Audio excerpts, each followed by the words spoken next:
Hello hello! Aujourd'hui on se retrouve pour une recette super facile d'omelette au chorizo et on va discuter des questions qu'on peut poser à son ou sa chérie ou à ses enfants quand ils rentrent de l'école. Alors, les questions basiques du genre comment s'est passée ta journée, ça amène pas vraiment à des réponses.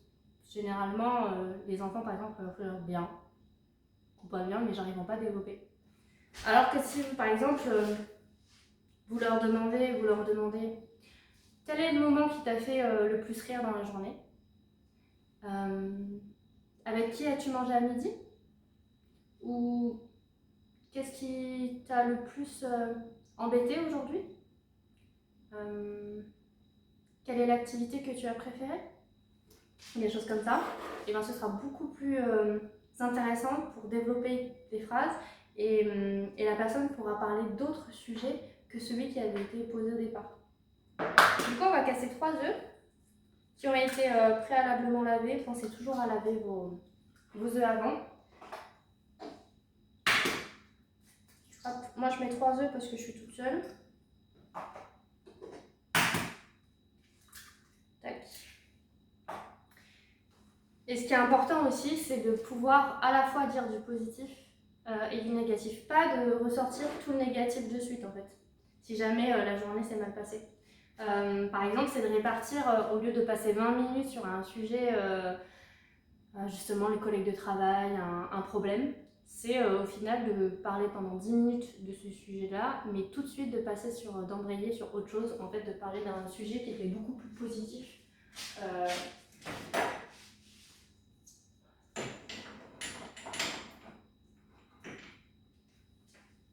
je prends du sel poivre avec un peu d'origan aussi parce que j'aime bien quand il y a des herbes. Hop, sel poivre.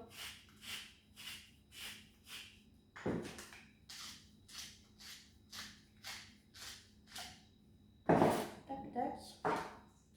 Et vous mettez un petit peu de lait. Voilà. Hop. Et là, vous pouvez mélanger pour que ça soit bien homogène.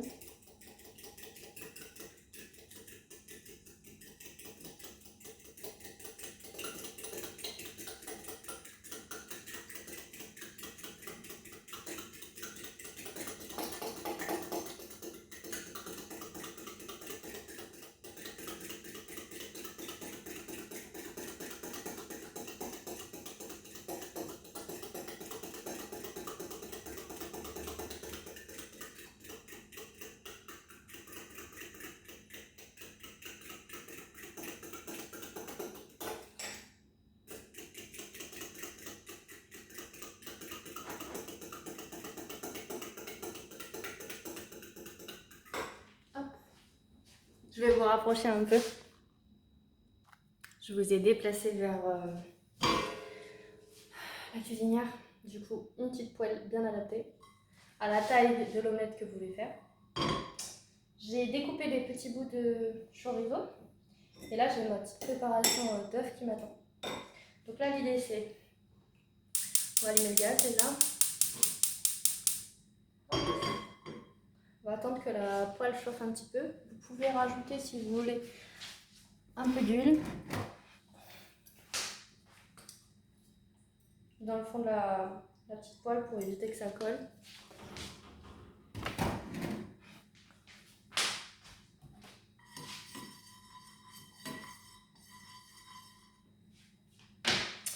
On attend un petit peu.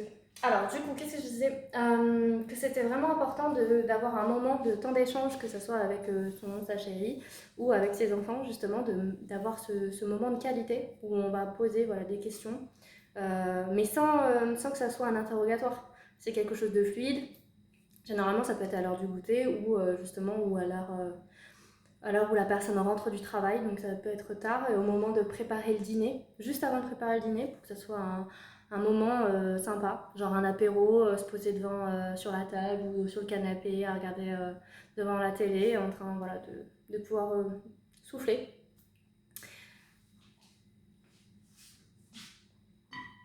Je mets mes petits bout de chorizo avant. Comme ça, ils vont griller avant que je mette l'omelette. Ce sera plus sympa.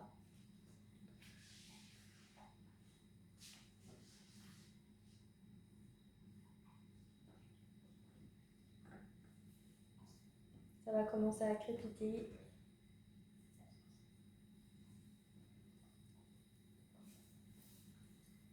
En fait, parler de ces questions-là sur des moments de vie, euh, sur des moments positifs de la journée ou même négatifs, en fait, ça permet aussi d'aborder, comme je disais, d'autres sujets, notamment pour l'enfant, liés à la solitude, au fait qu'il peut être à l'écart des autres dans la cour de récréation, mais qu'il n'ose pas vous le dire, sur le fait qu'il peut peut-être subir des brimades ou du harcèlement. Et c'est dans ces moments-là où si vous lui demandez quel a été le moment le plus heureux de ta journée, quel moment t'a fait le plus rire, si vous répond qu'au final il était triste, bah, ça permet de demander pourquoi. Et petit à petit, en fait, de tirer le fil et de se dire bah, qu'est-ce qui s'est passé exactement. Donc là, ça crépite assez pour que je puisse mettre la préparation. Hop là. Parfait.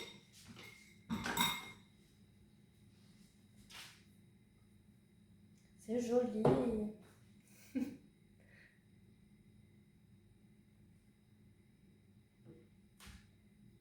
On attend que les bords soient cuits. L'intérieur, c'est pas grave s'il est encore baveux parce que quand vous allez retourner, en fait, ça finira la cuisson et vous ferez juste un aller-retour parce que ce qui est bon dans une omelette, c'est qu'elle soit baveuse, justement. Je vais chercher une assiette.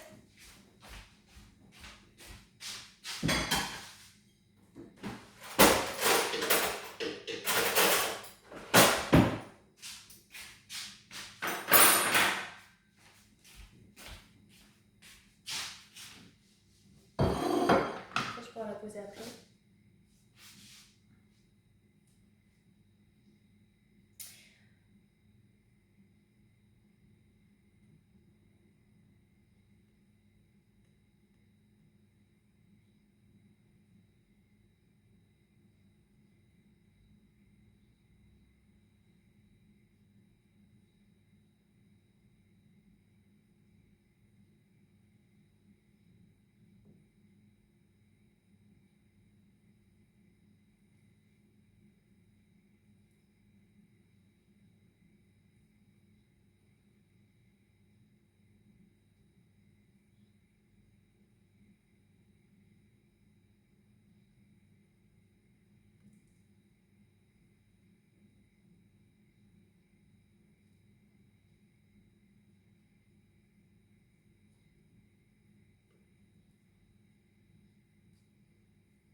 C'est de la patience.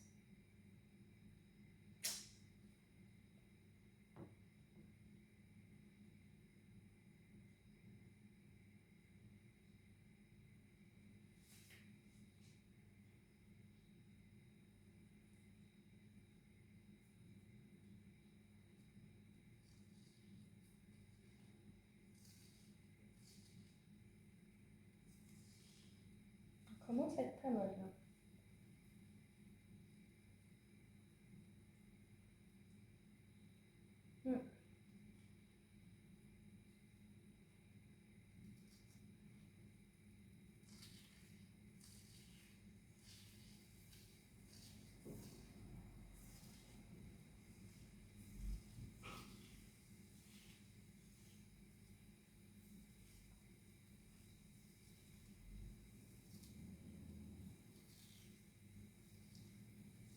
Après, vous avez des variantes, hein, de dire, vous pouvez demander à votre enfant avec qui est-ce que tu t'es amusé aujourd'hui.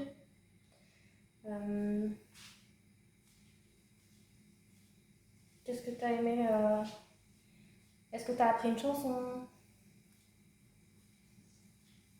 Quel est le nouveau mot que tu as appris?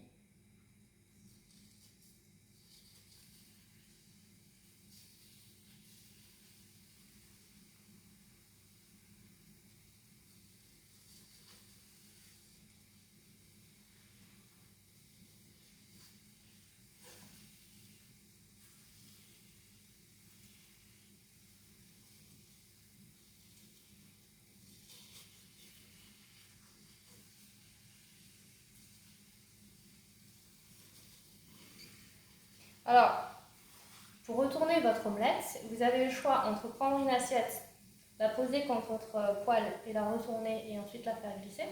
Ou alors avec la spatule, si vous y prenez bien, vous pouvez la retourner, paf, facilement. À vous de voir ce que vous préférez et comment vous vous sentez à l'aise.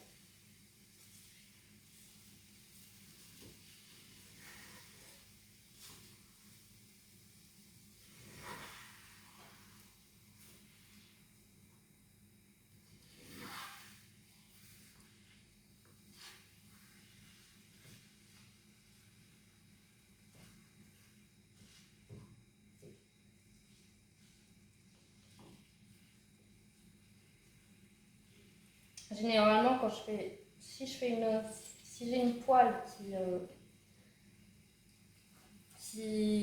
est anti-adhésive et qui est plus grande, généralement je prends une assiette et je la pose dessus. Là, comme c'est une petite, petite poêle un peu haute, je préfère retourner dedans.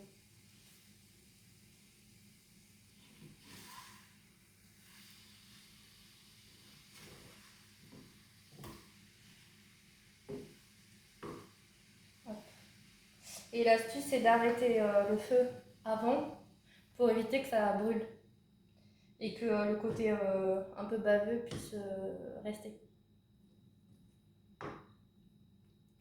Voilà. Et là, je peux mettre dans mon assiette.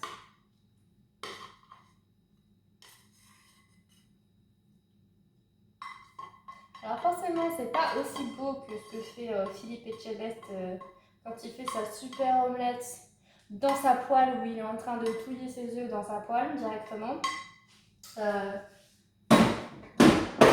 Je suis pas non plus la meilleure cuisinière du monde, mais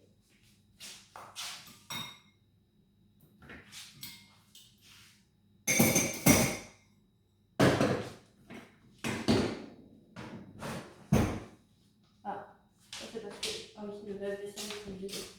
Bon, du coup, si vous avez après du basilic frais ou du persil ou de la ciboulette c'est ce qu'il y a de meilleur. Si vous ne les avez pas, tant pis. Mais en fait, c'est super bon avec. Et l'an dernier, j'avais découvert une herbe aromatique qui se marie très bien et tout ça.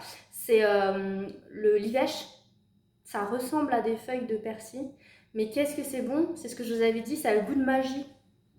C'est délicieux. Du coup, la petite omelette avec du chorizo. Je vais rajouter un peu de copeaux de parmesan dessus. Et ce sera bon. Je vous dis à très vite pour une nouvelle recette. Et ciao!